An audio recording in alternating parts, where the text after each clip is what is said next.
Good morning, my darlings.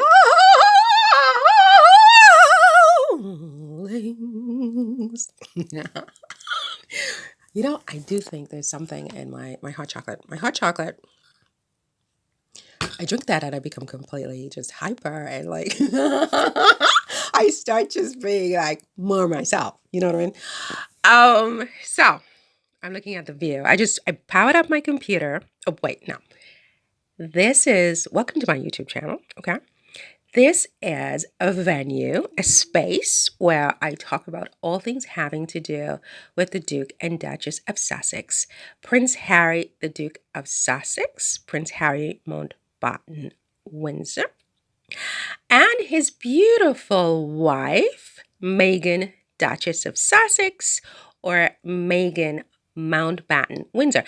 Actually, I've begun to wonder whether they are going to officially, not change their names, but make their names, officially officialize their names as Harry Mountbatten Windsor and Meghan Mountbatten Windsor, so that the family is more cohesive. Then you have Lilibet Mountbatten Windsor and Archie Mountbatten Windsor. I mean, in terms of, I said Harry and Meghan are playing defense, and it's on a lot of different levels. And they have to start to play offense. And that basically just means taking control. Just take control of their lives, take control of their narrative, take control of their situation on every level. And one of the first things I think, in my opinion, and I'm so freaking opinionated, it's amazing, because I don't know who made me an authority on this experience, but I think in my opinion, one or the other. Okay, in my opinion, Harry and Meghan should file a name. Well, for Meghan, it's going to be a name change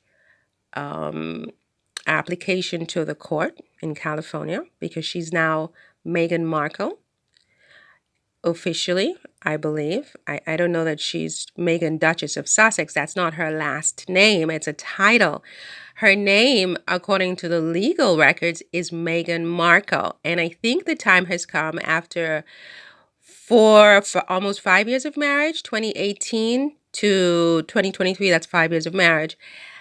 If this marriage is going to continue on, and it looks like it is, that they need to officially change Meghan's name to Meghan Mountbatten Windsor, like the children, so that, it's like Jada Pinkett and Jada Pinkett Smith. I mean, I remember when Jada said, listen, we're a family now, and why should everybody be Smith and I'm Pinkett? So she became Jada Pinkett Smith. Now, Meghan could be Meghan Markle Mountbatten Windsor, but it's a lot. So I think she should just drop the Markle, and she should file a name change petition in the courts in California to officially make her official name Meghan Mountbatten Windsor. This is offense. This is playing offense. Okay? This is playing offense and not defense, because in the future, perhaps even the near future, this is going to matter, right? So if she hasn't already taken care of that, I think she and Harry need to think about that. As far as Harry, because he has always been a prince, and so far he still is a prince, but the way that Camilla and Charles are moving, who can take that even for granted? Yes, he was born to a prince, we think, right? But we don't really know. And so if he's going to play offense, he needs to get his entire family's name situated.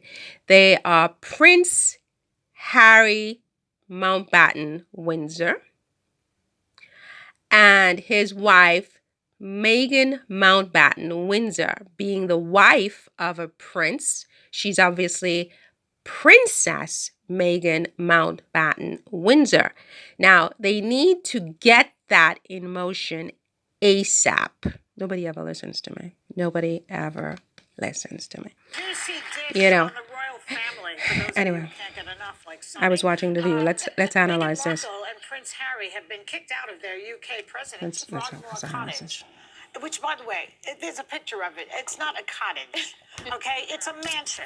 But to them, it's a cottage. I disagree. It's not a mansion. I mean, what most of the shots I've seen were the back view of this place. I saw a shot of it from the front. You know, I feel like the media has not been sort of really disclosing how this house really looks fully, but based on what I have seen, that is not a mansion. I mean, you would see that type of house in frickin' Connecticut, as I said. I mean, some affluent New England family would have something like that, and it's not a mansion. I mean, it's a big house. It's a big house, and to some people, it's a nice house. To me, it's not my thing, but okay.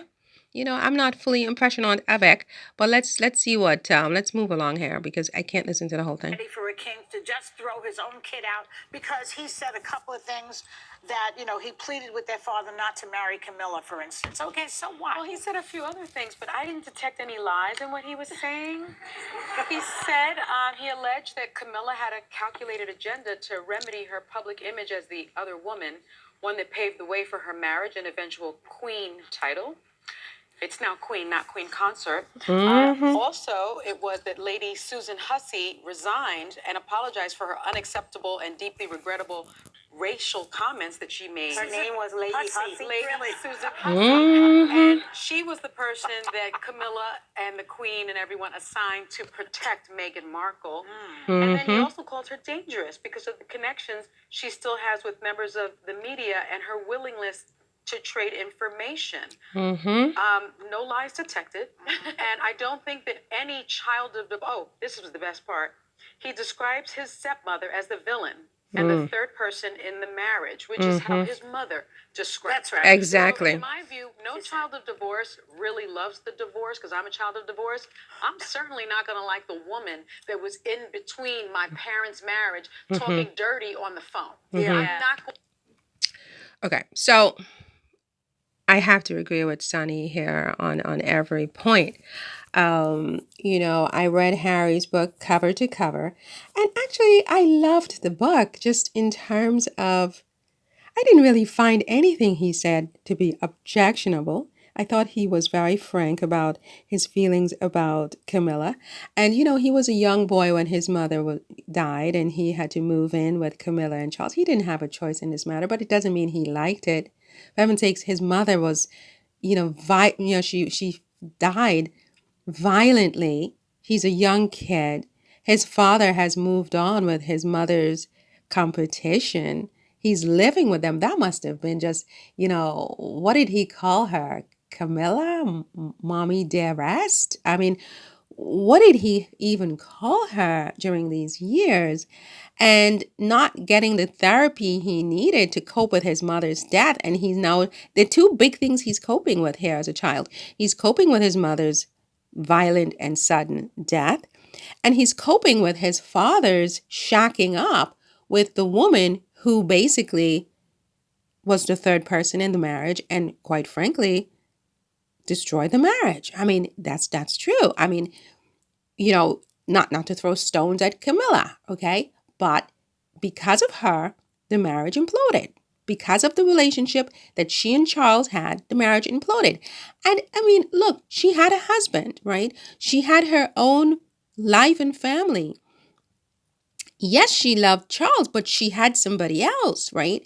So in a way, yeah, she was powerful and she loved Charles. This is true.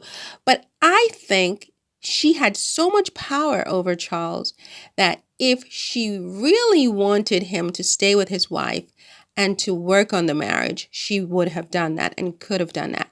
But she never wanted that. She wanted him for herself, which again, I don't throw stones at her for that. But if you know you love this man to this extent and that he loves you, why not just find a way to be together in the first place and not involve other people in your mess? And certainly not a young girl who can't compete with you because she doesn't know that you are her competition. And she just doesn't have the experience that you have had. I mean, you know how to, to satisfy Charles in a way that she has no idea. She has no idea because she just doesn't have any experience. She doesn't know what she's supposed to do, right? And so it's an unfair advantage. And so Camilla was calculating in this. It was always, in my opinion, her intention to totally destroy that marriage. Like, she just bade her time. She sucked in her breath. She married Andrew, but she knew what she was doing, in my opinion, right? She knew what she was doing. This was strategic from beginning to end. She wanted Charles. And so when Charles went off with Diana, she's just like, okay, no problem. If you think you're going to be happy there, go ahead. And she just knew that it would never work, because she also knew the chemistry that they had together, because she had obviously had intimate relations with him. She knew the impact that she had on him. And she knew that he wasn't going to be able to just find that again with somebody else so easily. So she was this interloper in the marriage, and Harry said so. Why is he a bad person? And everybody already knew it anyway, so it's not like a big reveal, right? So why is he a bad person that he loses Frogmore for it? He didn't like it. He didn't lie. I say let them keep their little Frogmore cottage.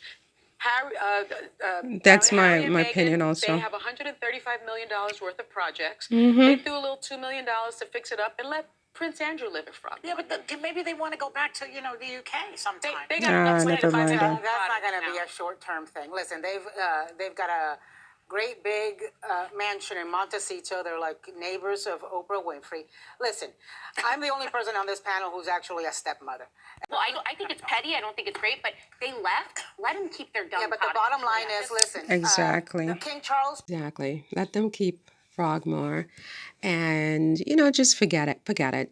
I was all sort of gung-ho for a lawsuit and hire Amal Clooney and kick some butt and da da da da.